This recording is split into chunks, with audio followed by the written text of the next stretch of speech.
Hello adventurers, and welcome back to my channel. I just finished fueling up on my way toward the next adventure, and I thought this was a great time to answer a few more of your questions. You guys sent me some great ones, so I'm hoping that this is helpful. But along the way, let's check out some of the beautiful views. Are you ready? I'm ready. Let's go.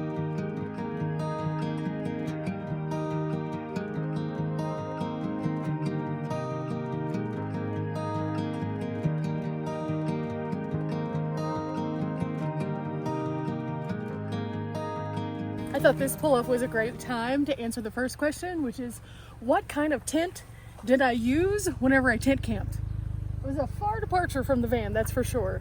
And I used several different tents. I used everything from a 3-man tent to a 4-man tent to a 6-man tent. I tried out a lot of different kinds of tents whenever I tent camped, and along the way, it just depended on what I was doing, and then also if I was testing out some kind of gear. Hope that's helpful. Whew, which then leads me to my second question. Courtside or Schoolypalooza? I would definitely say Schoolypalooza. Schoolypalooza is a little bit more my style whenever it comes to like all of the different music, and then also being able to go around and see everybody's crafts and their talents. I really enjoyed Schoolypalooza. I think it's just more of an upbeat like feel to it. Courtside's great because it does give everybody an option to go and learn and recreate and make new friends and things like that, and I think that's awesome. But Schoolypalooza is definitely more my personal style.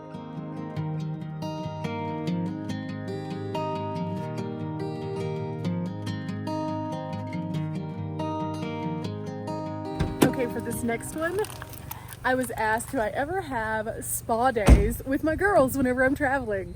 And usually not so much. However, I think that we all have our own self-care routines, so we all exercise those, but maybe one of these days we'll have like a spa night. That would be super fun, actually. I think that would be super, super cool.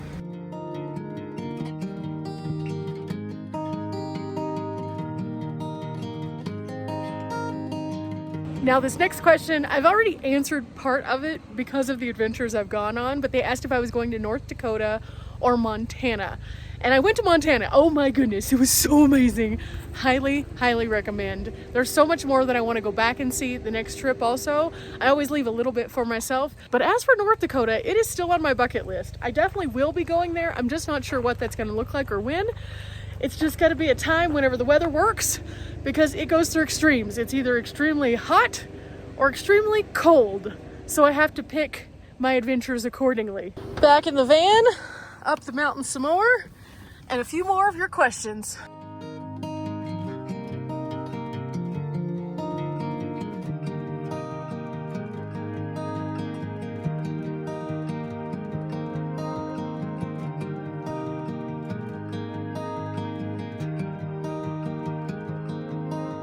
This next question is, what is one tip that I've learned from the road that I think would help others?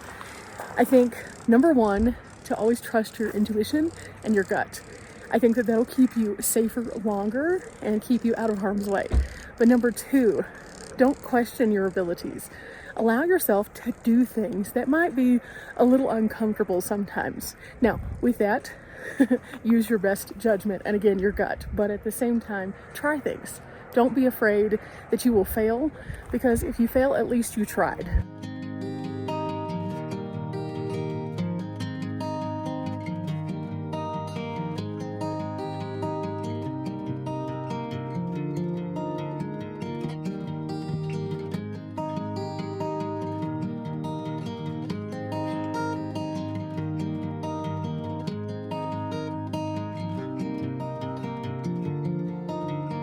Now the next question is, do I have a favorite pair of hiking pants, and what brand are they? Yes I do. And you might be surprised. I actually found them at Walmart. They're a Wrangler brand, and they're good for curvy queens, which leads me to my next question. Before we get to that question, these are found in the men's section, so you can get them there. They're stretchy, they have lots of pockets. They are a good like feeling to them. They're not anything that's too stretchy. They don't get the saggy crotch or anything like that. So they're pretty epic. Definitely recommend them. But now, for that other question about being a curvy queen, I was asked if I thought that the world was accepting of us curvy people, and if there are places that I have ever felt uncomfortable or anything like that.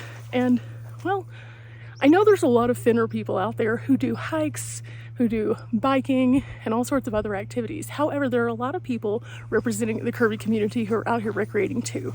So I think that as a whole, the outdoors is for us all. So don't ever feel intimidated. Just take your time. If it takes a little bit longer, oh well. Not to mention, if you are wanting to get started but are a little intimidated, there are tons of hiking groups as well as cycling groups that are specifically designed for us curvy queens so that we can get out there and recreate and feel comfortable. And I think that's the main thing, just finding a confident way to get out and recreate.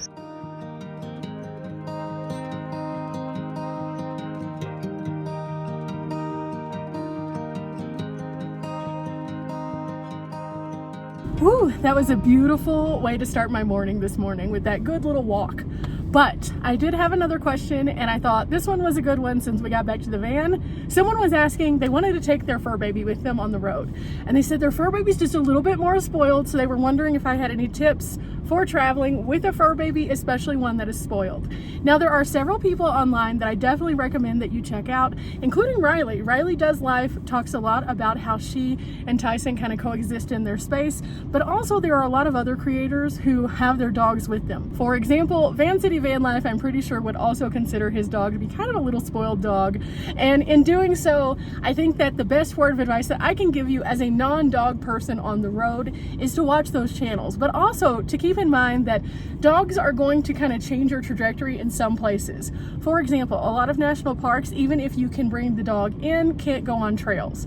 A lot of museums, obviously, if you don't have the adequate space for your dog in your rig whenever you're there, if you don't have the adequate air conditioning and things like that, it's going to make it a lot harder to see those kinds of things. Now, most recently, I remember my friend Riley said that if you're a camper, it's going to be a lot easier than if you're an activity-based movement person. So if you are getting out there and trying to recreate with your dog, check out all the places that you're interested in going. Seeing if they're dog friendly is going to be super, super helpful, but also feeling out the situation of how you want your rig to be whenever you're traveling with the dog is going to be very important.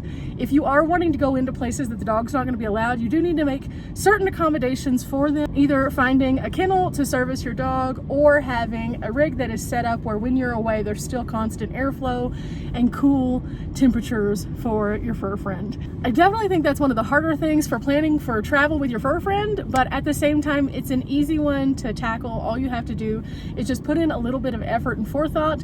And if your dog's a little bit spoiled and they have certain kinds of treats that are location specific, stock up, because sometimes it's harder to find consistent places from place to place as you go, and you don't want to have to base your entire travel on finding specific treats or food, so just bring a little bit of extra. Now that said, we're going to get on down the road and then I'll answer some more of these. These views are epic though, they're so epic.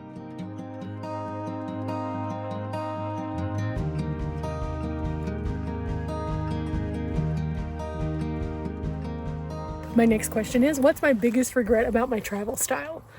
And that one's pretty simple. I wish I would have started sooner. I travel really fast, but that's because I by nature move pretty quickly.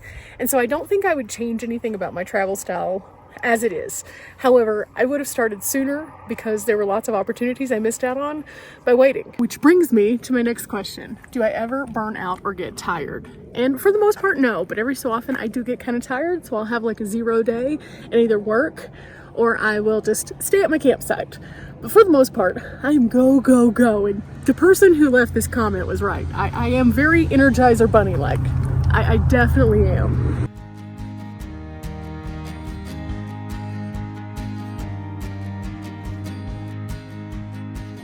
Now this next question is one that I am asked frequently. Is YouTube a viable source of income? And is it a real job? Which I say yes and yes, but also not maybe what you think. YouTube can be a great source of creativity and expression. So I definitely encourage everyone who has an inkling to do it to try it. But also don't beat yourself up if you don't instantly monetize or make a ton of money. I have been on YouTube for 7.5 years and I am still not in that higher tax bracket. It's a good way for you to be expressive and to have creativity and to do all sorts of crazy things. However, with that said, you have to kind of treat it like a business for it to make a steady income. You have to take it seriously, stay on a structured schedule, and also something unique to say. If you're saying what everybody else is, and you may not have as many people who are interested in hearing your version of that. So be yourself. Always be yourself. Now, is it a real job? Yeah, it is. But it's a job that you have to be a person who is self-motivated, because YouTube is not going to toss you any bones just because you decided to create a channel. You're going to have to work for it. Create a regular schedule, find ways to research and learn about YouTube from the tools that YouTube gives you, and you can definitely have something. Now, is it going to be something that hits big? YouTube's algorithm is a little weird, so it may go off and whoo, and it may just be like whoo. But I'm getting rained on, so I'm going to answer the next question inside the van.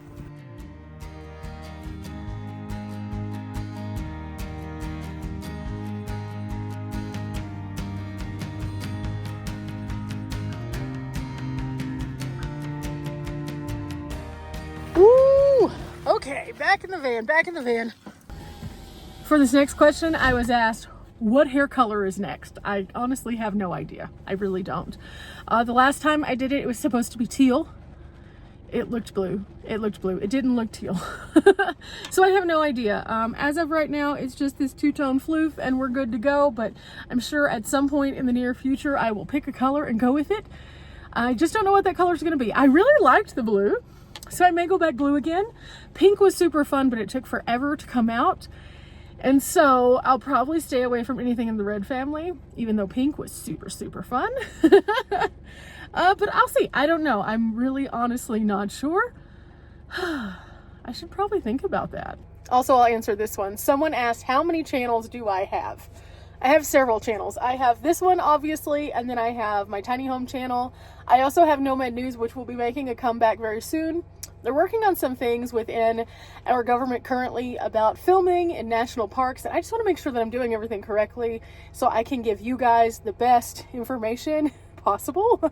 But then also, there's just a few other things that I've been working on behind the scenes, kind of. So I have those 3 channels, and then I have Bunny Tries Everything, and then I have the outdoor channel, which I just post nature videos on and everything, and I'm hoping that eventually my mom will take that one over and have some fun with it, because she really likes to capture like nature-y things.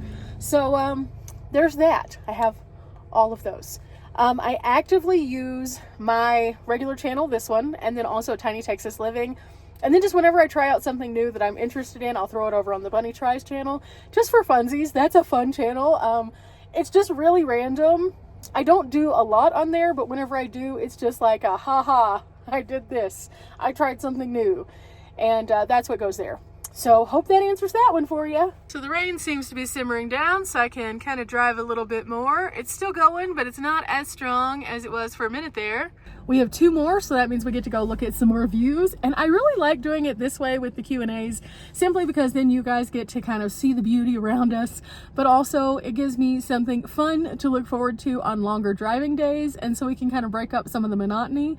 So I really am appreciative for all of you guys and all of your comments and all of your questions. So thank you guys for participating. Again, this is like the 1, 2, 3, third one that I've done, and you guys just keep sending me questions. So if you have any questions, leave it in the comments section of this video and I'll get to these on the next Q&A.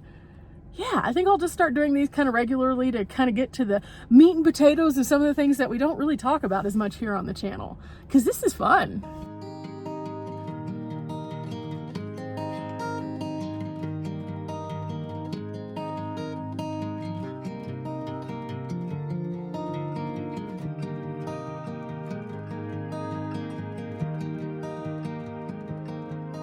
Stop off here, I get asked what is my favorite mountain house meal, and at this time it is the yellow curry or the tiki masala.